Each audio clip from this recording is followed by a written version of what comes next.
L'avenue Pasdaran, noire de monde, à Téhéran. Des manifestants appellent au retour du Shah.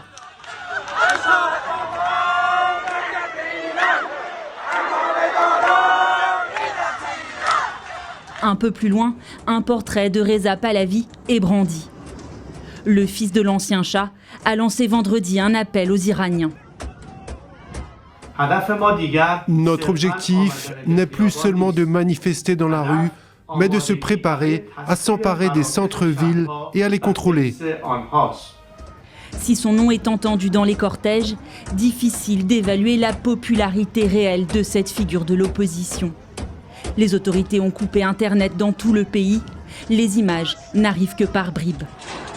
Une chose est sûre, la contestation ne faiblit pas. Depuis jeudi, elle semble même s'intensifier.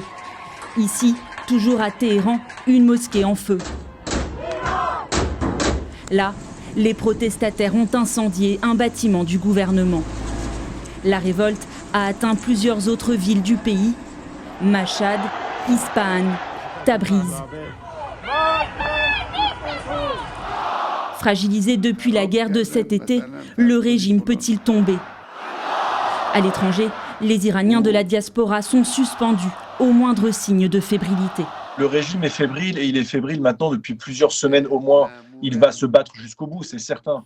Depuis plusieurs jours, il y a des cargos russes et biélorusses qui font des allers-retours à Téhéran et qui laissent à penser que la Russie et la Biélorussie sont en train d'acheminer des armes pour permettre aux forces de sécurité de réprimer la population. Donc il faudra voir également ce qu'il en est.